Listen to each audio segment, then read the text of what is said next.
E aí galera, tudo bem? Eu sou o professor Rodrigo Cavalcante e este é o quarto vídeo da quarta semana da disciplina de Física Aplicada no formato modular. Neste vídeo estudaremos alguns princípios do magnetismo e do eletromagnetismo. O magnetismo é o ramo da física que estuda a propriedade que alguns materiais possuem de atrair ou repelir outros e se manifesta através do vetor campo magnético representado pela letra B.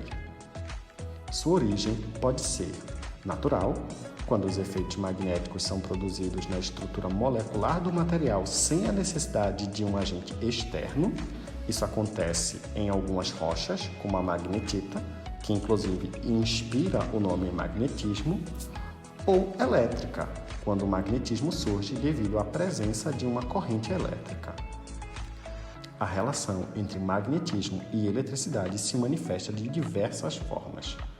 Uma delas é descrita pela lei de Ampère. Segundo esta lei, a corrente elétrica dá origem a um campo magnético.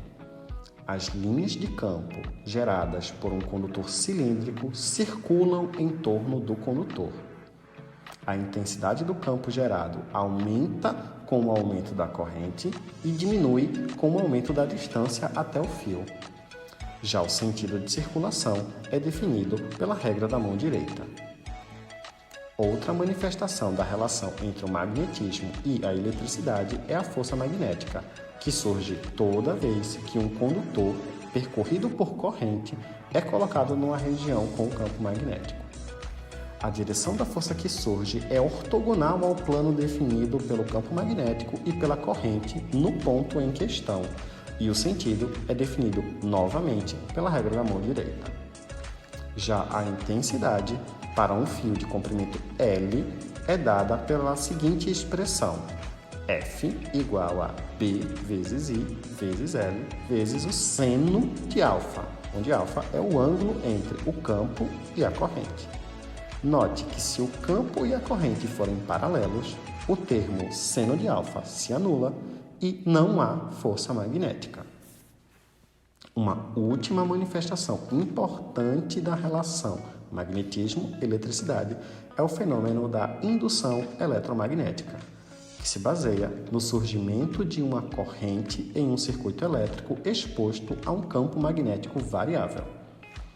Para descrever as variações possíveis para o campo magnético, define-se uma grandeza escalar denominada fluxo magnético. O fluxo magnético mede quanto de campo magnético atravessa perpendicularmente uma superfície. Isto é, se desejarmos saber o fluxo magnético nesta superfície plana de área A, sujeita a um campo uniforme de intensidade B, determinamos a direção normal à superfície e então medimos o ângulo θ entre o campo e esta direção normal. O fluxo magnético, representado pela letra φ maiúscula, é dado então pela expressão φ igual a B vezes A vezes o cosseno de θ, e é medido em Weber, cujo símbolo é WB. O modo como a variação de φ está associado a uma tensão elétrica é determinado pela lei de Faraday-Neumann-Lenz, ou simplesmente pela lei de Faraday, de acordo com a qual a variação do fluxo magnético gera uma tensão epsilon dada por epsilon igual a menos ΔΦ sobre ΔT. Esta tensão induzida é medida em volt. Se o circuito onde esta tensão foi gerada apresentar uma resistência total R, de acordo com a lei de Ohm, teremos uma corrente induzida I, de forma que epsilon é igual a R vezes I. O sentido da corrente induzida depende do sinal da variação do fluxo magnético e obedece à lei de Lenz, que está embutida na lei de Faraday-Neumann-Lenz. Em linhas gerais, o sentido da corrente é tal que tende a manter o número de linhas de campo que atravessam a superfície em qualquer sentido. Isto é, se a variação do fluxo for causada por uma redução no número de linhas de campo que atravessam a superfície para a esquerda, então surge uma corrente que vai gerar mais linhas de campo para a esquerda.